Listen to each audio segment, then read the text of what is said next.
บายดีน้องนี่ทักทายสบายดียามเช้าพี่น้องจะเอาเขาไปส่งมาสาวเนาะอันนี้แม่นเส้นทางบ้านเฮาเป็นจังซี่เนาะไปกับเขาเป็นว่า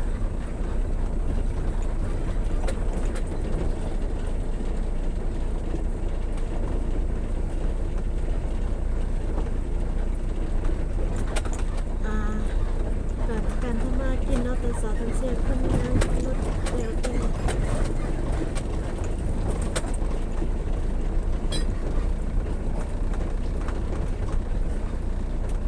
อันนี้ว่าส่วงที่ว่าเฮาคนละปลูกเฮาเก็บกำหมดแล้วเนาะคนจะบ่หลายถ้าเป็นส่วงที่ว่าเก็บกำคนละปลูกยามที่ว่าเก็บหมากกาแฟในเสาร์จังสิจะมีคนมาถารถไปหัวไปสวนทุกๆเสาร์เนาะประมาณ3เดือนสิจ้ะว่า5โมงนี้เขาเจ้าเตรียมเครื่องของมาถารถเรียบร้อยแล้ว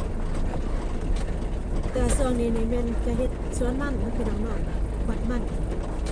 แต่ว่าเขาก็บอกปานใด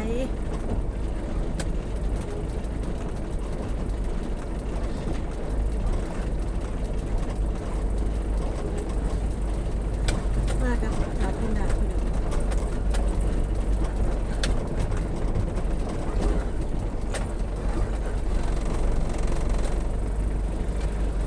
จะไม่ซื้อ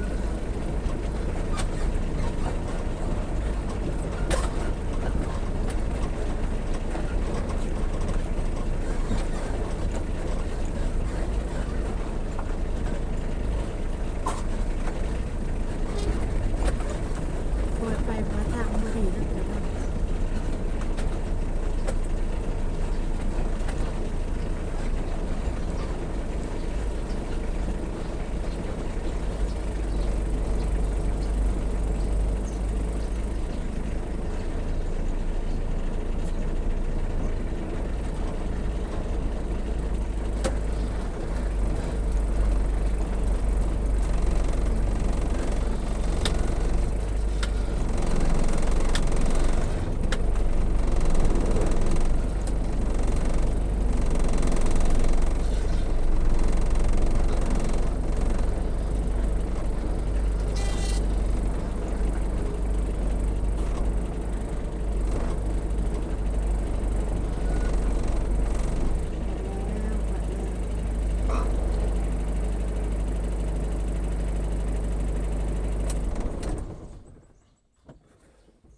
แล้ว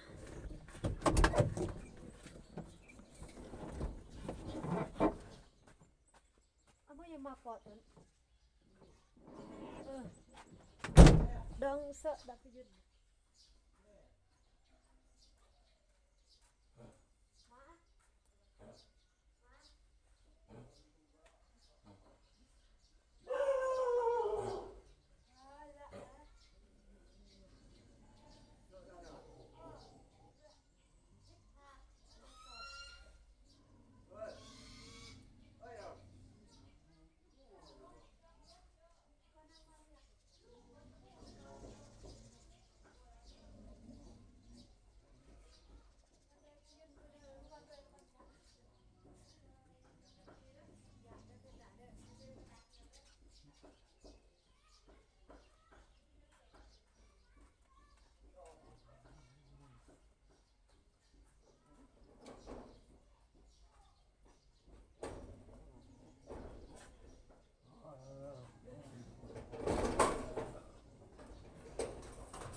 ถ้าเพชรได้จุเวลอย่าเด้อ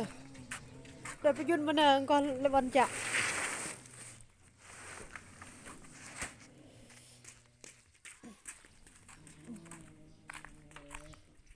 วันจันทร์เคยปองเยียนมามัดมือไปเด้อเออ ปกติดอกก็เล่นขาดดอก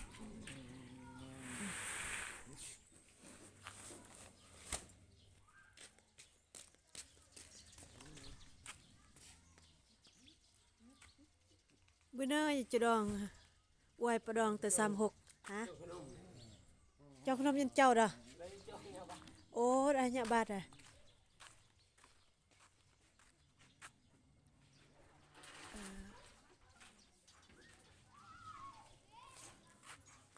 ไอ้กาเบียกเพียงอ่ะโอ้ตอกะกี้อะกะตังก็ได้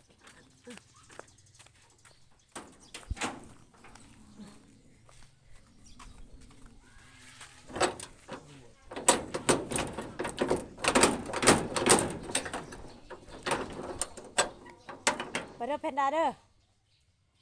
ว่าแต่หลอกกระดุงผู้แหวงคือกัน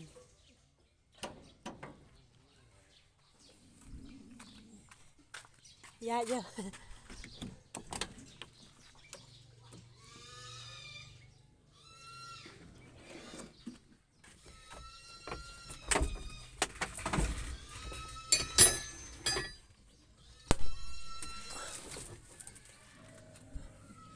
ไปเด้อเพนดาเด้อเลยวันมากระแหน่งเกมมวยกับดู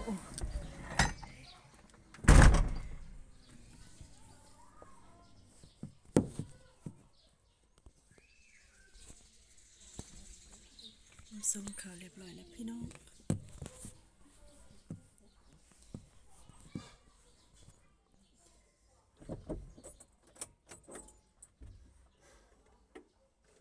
ส่งแล้วห้องกสิกับ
เด้อเพนด้าเด้อเพนด้าเด้อเพนด้าเพนด้า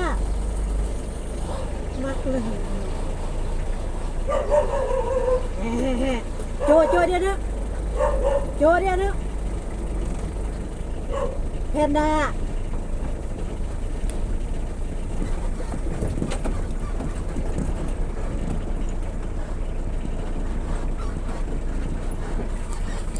มันกระหูขวบมันอ่ะเป็นหัวงาม